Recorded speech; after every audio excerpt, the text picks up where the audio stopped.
ہماری جو نوجوان نسل ہے وہ کہتی ہے کہ اپنے اوپر سیلف کنٹرول جو ہے وہ ایک بڑی مشکل چیز ہے، اور یہ بھی ایک فیکٹ ہے کہ انسان اگر اپنے جذبات کو، اپنے سینٹیمنٹس کو، جو کہ نیگیٹو تھوڑی سی پہلو ان کے اندر ہوتا ہے، انہیں اگر دبا کے رکھے تو اس کی شخصیت کے اوپر ان کا کوئی تھوڑا سا نیگیٹو اثر ہوتا ہے۔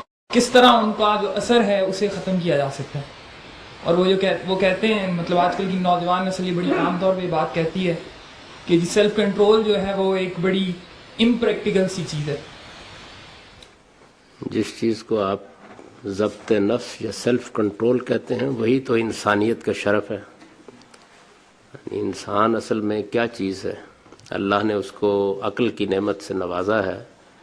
وہ جب یہ دیکھتا ہے کہ خیر و شر کی کشمکش میں شر کی طرف میلان پیدا ہو رہا ہے تو وہ اپنے آپ کو کنٹرول کرتا ہے۔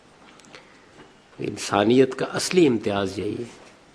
اگر انسان ضبط نفس سے کام نہیں لیتا تو پھر اس میں اور کسی جانور میں کوئی فرق نہیں۔ مہمان کا استقبال کرتے ہوئے، لوگوں کے ساتھ اچھے طریقے سے پیش کرتے ہوئے، اخلاقی حدود کی پابندی کرتے ہوئے آدمی کس چیز سے کام لیتا ہے؟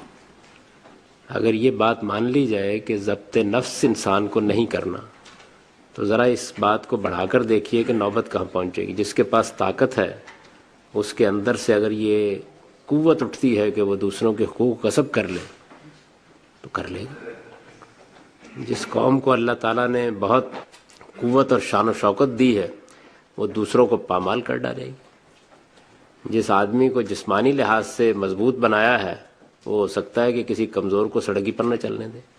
تو اصل میں ضبط نفس کا لفظ چند خاص چیزوں کے بارے میں چونکہ لوگ استعمال کرتے ہیں تو ان کا خیال ہوتا ہے کہ وہاں چھٹی دے دی جائے انہیں، جبکہ ضبط نفس ہی تو اصل میں انسانیت کا شرف ہے۔ برائی صرف چند جنسی میلانات ہی سے متعلق نہیں ہوتی، برائی تو ملاوٹ بھی ہے، بددیانتی بھی ہے، خیانت بھی ہے، مال کی طلب بھی ہے، مال کی ہوس بھی ہے، اس میں دوسروں کے حقوق تلف کرنے کے داعیات بھی ہیں۔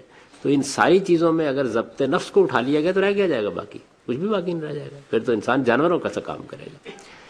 تو ضبط نفس کی کوشش کرنی چاہیے، اور ضبط نفس میں آدمی اگر ایک توازن اور اعتدال کے ساتھ اپنی تربیت کرتا چلا جائے تو کچھ وقت کے بعد اس پر کوئی منفی اثرات نہیں ہوتے۔ البتہ یہ ضرور ہوتا ہے کہ بعض موقعوں کے اوپر بعض ایسی پابندیاں لوگ لگا دیتے ہیں جو شریعت اور قانون میں بھی نہیں ہیں، لیکن وہ آپ کہہ سکتے ہیں کہ انسان کے کمال کو حاصل کرنے کے لیے وہ پابندیاں اسے اختیار کرنی چاہیے۔ تو مذہبی لوگ اس کا لحاظ کیے بغیر کہ نوجوانوں کو کہاں سے انہیں دعوت دینی ہے، کس جگہ سے ان کو شروع کرانا ہے، آخری درجے کی باتیں بعض اوقات کر دیتے ہیں، تو اس سے خرابی پیدا ہوتی ہے۔ اگر نوجوانوں کو نوجوان سمجھ کر اس چیز کا شعور دیا جائے کہ ضبط نفس ہی انسانیت کا کمال ہے، اسی سے انسان بڑا ہوتا ہے، اسی سے انسانیت اپنی معراج کو پہنچتی ہے، اور اسی سے در حقیقت دنیا میں خیر و صلاح کے سارے ہدایات پیدا ہوتے ہیں۔ ضبط نفس کو پھیلا کر سمجھیے، یعنی ساری برائیوں کے داعیات میں ضبط نفس ہی تو اور کیا چیز ہے؟ غصہ آ گیا آپ کو اور غصے میں بے قابو ہو رہے ہیں تو وہ کون سی طاقت ہے کہ جو آپ کو اس موقع پر کہتی ہے کہ نہیں آپ حد سے نہ بڑھیں؟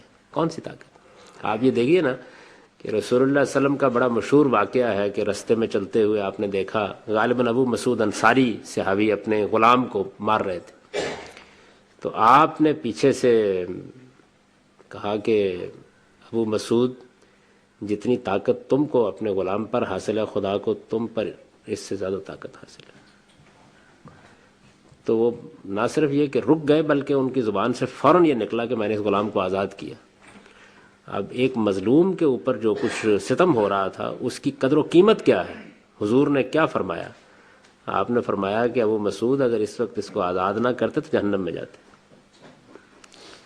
تو اس سے اندازہ کیا جا سکتا ہے کہ ضبط نفس کس قدر و قیمت کی چیز ہے۔ اس وقت ان کو غصہ تو بہت آیا ہوا ہوگا، بے قابو ہو رہے ہوں گے نا، ظاہر ہے۔ تو حضور کی آواز پر انہوں نے اپنے آپ کو کنٹرول کیا اور اس درجے میں پلٹے۔ یہی عزت، یہی شرف، یہی مقام ہے۔